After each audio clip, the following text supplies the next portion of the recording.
ದಿನನಿತ್ಯದ ಬದುಕಿನ ಸಮಸ್ಯೆ ಸಂದೇಹಗಳಿಗೆ ಲೌಕಿಕ ಹಾಗೂ ಪಾರಮಾರ್ಥಿಕ ಸ್ತರಗಳಲ್ಲಿ ಉತ್ತರವನ್ನು ಕಂಡುಕೊಂಡು ಅರ್ಥಪೂರ್ಣ ಸಾರ್ಥಕ ಜೀವನ ನಡೆಸಲು ನಮಗೆ ಇರುವ ಒಂದು ದಾರಿದೀಪ ಡಿವಿಜಿಯವರ ಮಂಕುತಿಮ್ಮನ ಕಗ್ಗ. ಕನ್ನಡದ ಭಗವದ್ಗೀತೆ ಎಂದು ಪ್ರಸಿದ್ಧವಾದ ಈ ಜ್ಞಾನ ಭಂಡಾರದ ಅನಾವರಣವೇ ನಿತ್ಯದ ಬದುಕಿಗೆ ಕಗ್ಗದ ಬೆಳಕು. ತಪ್ಪದೇ ಕೇಳಿ, ಪ್ರತಿದಿನ ಬೆಳಗ್ಗೆ 7:15 ನಿಮ್ಮ ಜನಧ್ವನಿ ಬಾನುಲಿಯಲ್ಲಿ.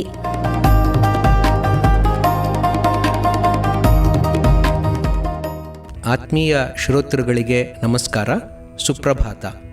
ಡಿವಿಜಿರವರ ಮಂಕುತಿಮ್ಮನ ಕಗ್ಗದ ಅಧ್ಯಯನ ನಿತ್ಯದ ಬದುಕಿಗೆ ಕಗ್ಗದ ಬೆಳಕು ಈ ಕಾರ್ಯಕ್ರಮವನ್ನು ಇವತ್ತು ಮುಂದುವರ್ಸೋಣ.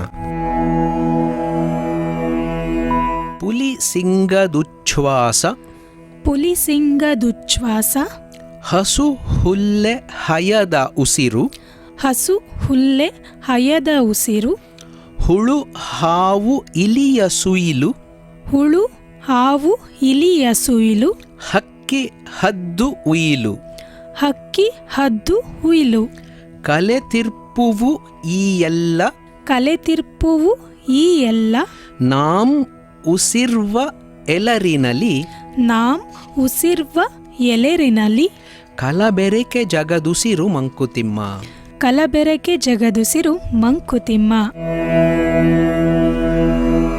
ಒಂದು ಅದ್ಭುತವಾದಂಥ ಪರಿಕಲ್ಪನೆ. ಈ 131ನೆಯ ಮುಕ್ತಕದಲ್ಲಿ ಕಳೆದ 3-4 ಮುಕ್ತಕಗಳಿಂದ ಹೇಳ್ತಾ ಇರುವಂತಹ ವಿಚಾರವನ್ನು ಮತ್ತಷ್ಟು ಸ್ಪಷ್ಟೀಕರಿಸೋದನ್ನು ನಾವು ನೋಡ್ತೀವಿ. ಕಳೆದ 130ನೇ ಮುಕ್ತಕದಲ್ಲಿ ವ್ಯಷ್ಟಿ ಅಂದರೆ ದೊಡ್ಡದಾದಂತಹ ಒಂದು ಪರಿಕಲ್ಪನೆಯಲ್ಲಿ ಹೇಗೆ ಅದೆಷ್ಟೋ ಕಾಲದಿಂದ ನಿರಂತರವಾಗಿ ಪುರಾತನವಾದಂಥದ್ದನ್ನು ನಾವು ಬಳುವಳಿಯಾಗಿ ಪಡ್ಕೊಂಡಿದ್ದೀವಿ ಅನ್ನೋದನ್ನು ಹೇಳಿದರು. ಅಂದರೆ ಅದೇ ಗಂಗೆ, ಅದೇ ಭೂಮಿ, ಅದೇ ಕಡಲು, ಇವೆಲ್ಲ ವ್ಯಷ್ಟಿ ಅಂದರೆ ದೊಡ್ಡದು. ಈಗ ಆ ದೊಡ್ಡದು ನನ್ನದು ಅಂತ ನಾನು ಭಾವಿಸ್ಕೊಳ್ತಾ ಹೋಗ್ತೀನಿ. ಅದಕ್ಕೆ ಇಲ್ಲಿ ಉಸಿರಿನ ಒಂದು ಉದಾಹರಣೆಯನ್ನು ತಗೊಂಡಿದ್ದಾರೆ. ಎಲ್ಲ ಜೀವಿಗಳು ಉಸಿರಾಡ್ತವೆ. ಜೀವಿಗಳಲ್ಲಿ ಅನೇಕ ರೀತಿ, ಅದನ್ನು ಬಹಳ ಸ್ವಾರಸ್ಯಕರವಾದಂಥ ರೀತಿಯಲ್ಲಿ ಇಲ್ಲಿ ವಿಂಗಡಿಸಿ ಡಿವಿಜಿಯವರು ಹೇಳ್ತಾರೆ. ಹುಲಿ ಮತ್ತು ಸಿಂಹ ಅವುಗಳ ಉಸಿರಾಟ, ಅವು ಕೂಡ ಉಸಿರು ಒಳಗೆ ತಗೋತವೆ, ಉಸಿರು ಹೊರಗೆ ಬಿಡ್ತವೆ. ಹುಲಿ ಮತ್ತು ಸಿಂಹಗಳ ರೀತಿಯಲ್ಲೇ ಹಸು, ಜಿಂಕೆ, ಕುದುರೆಗಳು ಅವು ಕೂಡ ಉಸಿರಾಡ್ತವೆ. ಈಗ ಹುಲಿ ಮತ್ತು ಸಿಂಹ ಮಾಂಸಾಹಾರಿ ಪ್ರಾಣಿಗಳು ಅಲ್ವಾ? ಅವು ಬದುಕೋದು ಹೇಗೆ? ಜಿಂಕೆ ಹಸುಗಳನ್ನು ಸಾಯಿಸಿ ಅದನ್ನು ತಿಂದು ಬದುಕ್ತವೆ. ಸಿಂಹ ಹುಲಿಗಳು ಹೇಗೆ ಉಸಿರಾಡ್ತವೋ ಹಾಗೆ ಹಸು, ಹುಲ್ಲೆ, ಕುದುರೆಗಳು ಕೂಡ ಉಸಿರಾಡ್ತವೆ. ಸೊ ಆ ಉಸಿರು ಒಳಗೆ ಹೋಗುತ್ತೆ, ಹೊರಗೆ ಬರುತ್ತೆ. ಪ್ರತಿಯೊಂದು ಜೀವಿಯಿಂದಲೂ ಪ್ರತಿ ಹುಲಿಯ ಉಸಿರು ಒಳಗೆ ಹೋಯಿತು, ಹೊರಗೆ ಬಂತು. ಆ ಉಸಿರು ಸಮಷ್ಟಿಯಲ್ಲಿ ಸೇರಿಕೊಳ್ತು. ವ್ಯಷ್ಟಿ ಅಂದರೆ ನಾನು ಉಸಿರಾಡುವಂಥದ್ದು ಸಮಷ್ಟಿ ದೊಡ್ಡದರಲ್ಲಿ ಸೇರಿಕೊಳ್ತು. ಹುಲಿಯ ಉಸಿರು, ಹಯದ ಉಸಿರು ಎರಡೂ ಕೂಡ ವ್ಯಷ್ಟಿಯಿಂದ ಸಮಷ್ಟಿಗೆ ಒಂದಾಯಿತು. ಅದೇ ರೀತಿಯಲ್ಲಿ ಈ ಎರಡೇ ಅಲ್ಲದೆ ಹುಳು, ಹಾವು, ಇಲಿಯ ಸುಯಿಲು ಅಂತ ಹೇಳ್ತಾರೆ. ಹುಳುವನ್ನು ಇಲಿ ತಿನ್ಬೋದು, ಇಲಿಯನ್ನು ಹಾವು ತಿನ್ನುತ್ತೆ. ಅವುಗಳ ಓಡಾಟ, ಅವುಗಳ ಚರ್ಯೆ, ಅವುಗಳು ಮಾಡುವಂಥ ಗಲಾಟೆಗಳು ಅವೆಲ್ಲವೂ ಕೂಡ ಉಸಿರಾಟದ ರೂಪದಲ್ಲೇ ಬರುತ್ತೆ.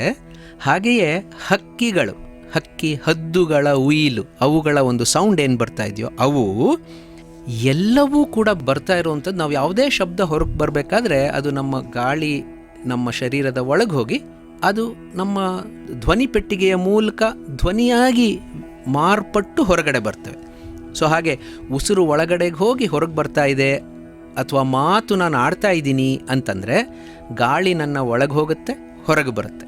ಸೊ ನಾನಾ ರೀತಿಯ ಜೀವಿಗಳ ಉದಾಹರಣೆಯೆಲ್ಲ ಇಲ್ಲಿ ಕೊಟ್ಟು, ಮಾಂಸಾಹಾರಿ ಪ್ರಾಣಿಗಳು, ಅವಕ್ಕೆ ಆಹಾರವಾಗುವಂತಹ ಶಾಕಾಹಾರಿ ಪ್ರಾಣಿಗಳು ಎರಡೂ ನಾವು ಅಂದ್ಕೊಳ್ತೀವಿ ಅದಕ್ಕೆ ವಿರುದ್ಧ, ಅದು ಇದಕ್ಕೆ ವಿರುದ್ಧ ಅಂತ. ಆದರೆ ಅವೆರಡೂ ಕೂಡ ಉಸಿರಾಡ್ತಾ ಇರೋವಂಥ ಗಾಳಿ ಒಂದೇ.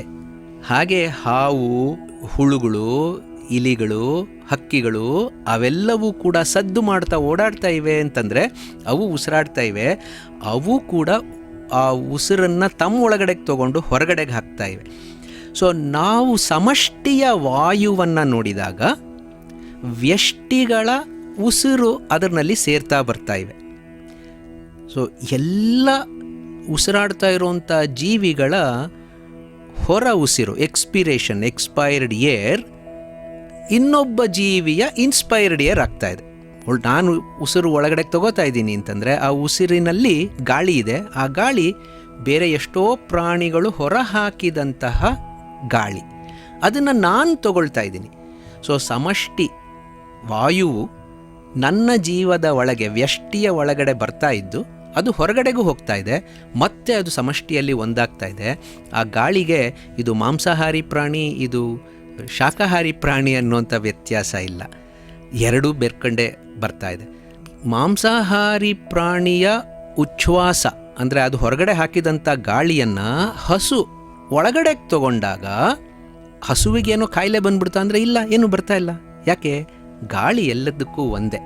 ಸೊ ಉಚ್ಛ್ವಾಸ ನಿಶ್ವಾಸಗಳಲ್ಲಿ ಯಾರಿಗೂ ತೊಂದರೆಯಾಗದಂತೆ ಗಾಳಿ ಎಲ್ಲ ಜೀವಗಳನ್ನು ಪೋಷಣೆ ಮಾಡ್ತಾ ಇದೆ. ಸೊ ಹಾಗೆ ನಮ್ಮ ಉಸಿರಿನಲ್ಲೂ ಕೂಡ ಕಲಬೆರಕೆ ಈ ಜಗದ ಉಸಿರು. ಸೊ ನಾನು ನನ್ನದೇ ಏನೋ ದೊಡ್ಡದು ಅಂತ ಅಂದ್ಕೊಳ್ಳೋಕ್ಕೆ ಸಾಧ್ಯ ಇಲ್ಲ, ಇದು ನಾನು ಮಾತ್ರ ಅಂತ ಅಂದ್ಕೊಳ್ಳೋಕ್ಕೆ ಸಾಧ್ಯ ಇಲ್ಲ, ಮತ್ತು ಮನುಷ್ಯ ಮಾತ್ರ ಅಂತ ಕೂಡ ಅಂದ್ಕೊಳ್ಳೋದಕ್ಕೆ ಸಾಧ್ಯ ಇಲ್ಲ. ಇವತ್ತಿನ ದಿನ ದುರದೃಷ್ಟವಶಾತ್ ಏನಾಗ್ತಾ ಇದೆ, ಆ ರೀತಿಯ ಒಂದು ನಾವೇನು ಮಾನವ ಕೇಂದ್ರಿತವಾದಂತಹ ಅಭಿವೃದ್ಧಿ ಅಂತ ನಾವೇನು ನೋಡ್ತೀವಿ, ಅದರ ಒಂದು ಪರಾಕಾಷ್ಠೆ ಹೆಂಗಾಗ್ಬಿಟ್ಟಿದೆ ಅಂತಂದರೆ ಈ ರೀತಿಯ ಉಸಿರು ಜೀವವನ್ನು ಕೊಡುವಂಥ ವಾಯುವನ್ನೇ ಹಾಳು ಮಾಡೋ ರೀತಿಯಲ್ಲಿ ಆಗ್ತಾಯಿದೆ. ನಾವಾಗಲೇ ನೋಡಿದಂತೆ ಸಿಂಹವೋ ಹುಲಿಯೋ ಉಸಿರನ್ನು ಒಳಗೆ ತಗೊಂಡು ಉಸಿರನ್ನು ಹೊರಗಡೆಗೆ ಹಾಕ್ತು, ಅಥವಾ ಅದು ಯಾವುದೋ ಒಂದು ಪ್ರಾಣಿಯನ್ನು ಬೇಟೆಯಾಡಿ ತನ್ನ ಆಹಾರವನ್ನು ಸೇವಿಸ್ತು ಅಂತಂದರೆ ಅದರಿಂದಾಗಿ ಗಾಳಿಗೇನು ಮಾಲಿನ್ಯ ಬರ್ತಾ ಇಲ್ಲ, ತೊಂದರೆ ಬರ್ತಾ ಇಲ್ಲ. ಯಾಕೆ? ಅದು ಪ್ರಕೃತಿಯ ಜೊತೆ ಒಂದಾಗಿದೆ. ವ್ಯಷ್ಟಿ ಅಂದರೆ ಇಂಡಿವಿಜುವಲ್ ಸಮಷ್ಟಿಯ ಜೊತೆ ಒಂದಾಗಿದೆ.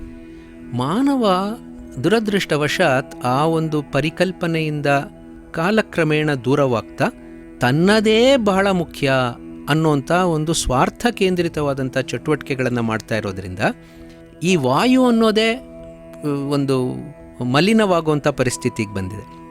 ಸೊ ಹಾಗಾಗಿ ಉಸಿರಾಟ ಮಾನವನ ಕಾರಣದಿಂದ ವಿಷವಾಗುವಂಥ ಪರಿಸ್ಥಿತಿಗೆ ಬಂದಿದೆ. ಸೊ ಇದು ಯಾಕೆ ಹಂಗಾಗ್ತಾ ಇದೆ ಅಂತ ನಾವು ಪರಿಕಲ್ಪನೆ ಮಾಡ್ಕೊಳ್ಳೋಕ್ಕೆ, ಆಲೋಚನೆ ಮಾಡೋದಕ್ಕೆ ಪ್ರಯತ್ನ ಪಟ್ಟರೆ ಎಗೇನ್ ಅದನ್ನು ನಾವು ನಮ್ಮ ಸ್ವಾರ್ಥಪರತೆಗೆ ನಾವು ಅದನ್ನು ಸೇರಿಸ್ಕೊಳ್ಬೇಕಾಗತ್ತೆ, ಮತ್ತು ನಮ್ಮ ಸೀಮಿತ ದೃಷ್ಟಿಕೋನಕ್ಕೆ ಅದು ಅನ್ವಯ ಮಾಡ್ಕೊಳ್ಬೇಕಾಗತ್ತೆ. ಯಾವತ್ತಿಗೆ ನಾವು ಇಡೀ ವಿಶ್ವದಲ್ಲಿ ಇರುವಂತಹ ಚೈತನ್ಯ ಒಂದೇ, ಆ ಚೈತನ್ಯದ ಭಾಗವಾಗಿ ನಾವಿದ್ದೀವಿ ಅಂತ ಅಂದ್ಕೊಳ್ತೀವೋ, ಯಾವಾಗ ನಾವು ಬದುಕಿರುವಂತಹ ಒಂದು ಶಕ್ತಿ, ನಮ್ಮನ್ನು ಬದುಕಿಸ್ತಾ ಇರುವಂಥ ಶಕ್ತಿ ಏನಿದೆಯೋ ಅದು ನಮ್ಮದು ಮಾತ್ರವಲ್ಲ, ಎಲ್ಲಕ್ಕೂ ಅದು ಅನ್ವಯವಾಗುತ್ತೆ ಅನ್ನುವಂಥ ಒಂದು ಕೊಟ್ಟು ತಗೊಳ್ಳೋವಂಥ ಭಾವದಲ್ಲಿ ನಾವು ಇರ್ತೀವೋ, ಆಗ ನಾವು ಹೆಚ್ಚು ಜವಾಬ್ದಾರಿಯುತವಾಗಿ ನಮ್ಮನ್ನು ನಾವು ನಡೆಸ್ಕೊಳ್ಳೋದಕ್ಕೆ ಸಾಧ್ಯ ಆಗುತ್ತೆ. ಸೊ ಹಾಗೆ ಈ ಕಲಬೆರಕೆ ಆಗಿರುವಂತಹ ಜಗದ ಉಸಿರನ್ನು ನಾವು ಕೂಡ ಸೇವಿಸ್ತಾ ಇದ್ದೀವಿ, ಅದರಲ್ಲಿ ನಾವು ಒಂದು ಭಾಗ ಅನ್ನೋಂಥ ಗೌರವಯುತವಾದಂಥ ಭಾವನೆ ನಾವು ಇಟ್ಕೊಳ್ಬೇಕು ಅನ್ನೋಂಥದ್ದು ಇಲ್ಲಿ ಬಹಳ ಮುಖ್ಯವಾದಂಥದ್ದು.